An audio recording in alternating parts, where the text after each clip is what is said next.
Nacharam division పరిధిలోని Nacharam police స్టేషన్లో నిన్న 13 తారీఖున జరిగినటువంటి అసెంబ్లీలో జరిగినటువంటి ఏదైతే జగదీశ్వర్ రెడ్డి గారు ఎమ్మెల్యే గారు స్పీకర్ గారిపై గడ్డం ప్రసాద్ గారిపై చేసినటువంటి అవమానమైన వ్యాఖ్యలు, వాటిపైన ఒక దళితుడిని ఒక స్పీకర్ స్థాయిలో ఉన్నటువంటి గడ్డం ప్రసాద్ గారిని అవమానించినట్టుగా మేము భావిస్తూ వారిపై నాచారం పోలీస్ స్టేషన్లో అట్రాసిటీ కేసు కంప్లైంట్ ఇవ్వడం జరిగింది.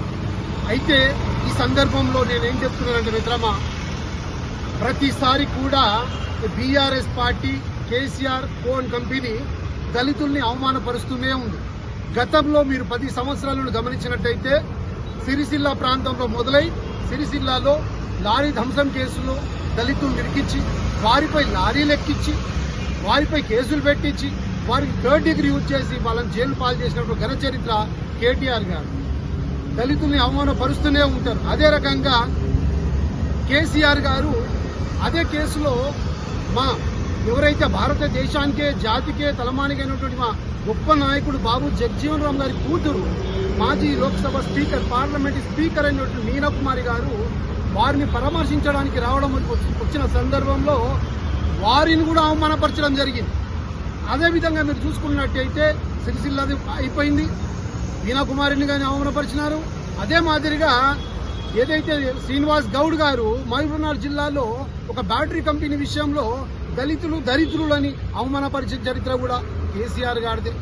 అట్లాగే మీరు చూసుకున్నటువంటి కంటోన్మెంట్ విషయంలో సాయన్న గారు దాదాపు 5 పర్యాలు అంటే దాదాపు 20 సంవత్సరాలు ఎమ్మెల్యేలు ఉన్నటువంటి ఒక దళిత ఎమ్మెల్యే గారు వాళ్ళు చనిపోయిన సమయంలో కనీసం అంత్యక్రియలు హాజరు కాకపోగా వారికి అధికార లాంఛనంతో చేయలేదు. కానీ ఆంధ్రలో వచ్చినటువంటి కైకాల సత్యనారాయణ, సూపరిస్టర్ కృష్ణ, మా కృష్ణంరాజు వాళ్ళని మట్టుకు అంత్యక్రియలు చేయడం జరిగింది.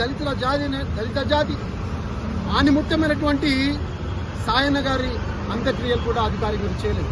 అదే మాదిరిగా వాళ్ళ పార్టీలో చెందినటువంటి రాజయ్య గారిని కూడా 1 నెల రోజులు మినిస్టర్ ఇచ్చి ఆయన చేస్తున్నటువంటి గొప్ప పనులు చూసి ఓర్వలేక దళిత జాతిపై వారిపై దళిత జాతి అంటే ఒక పురుగుల కంటే హీనంగా చూసినటువంటి బీఆర్ఎస్ పార్టీ తనను కూడా మంత్రి పదవి నుండి తీసేయడం జరిగింది.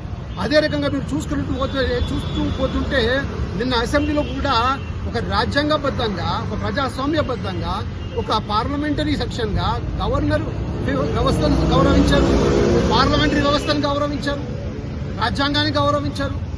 ఒక స్పీకర్ స్థానంలో ఉన్నటువంటి ఒక స్పీకర్ గారు గడ్డం ప్రసాద్ గారిని అవమానపరచడం అంటే ఒక గడ్డం ప్రసాద్ గారిని అవమానపరచడం కాదని యావత్ దళిత జాతిని అవమానపరిచినట్టుగా మేము భావిస్తున్నాం. అందుకే ఈ రోజు ఈ నాచారం పోలీస్ స్టేషన్ దళిత జాతులందరికీ దళిత సంఘాలందరికీ పిలుపునిస్తున్న మిత్రమా, ఇది కేవలం గడ్డం ప్రసాద్ గారి ఇష్యూ కాదు, ఇది మన జాతి ఇష్యూ.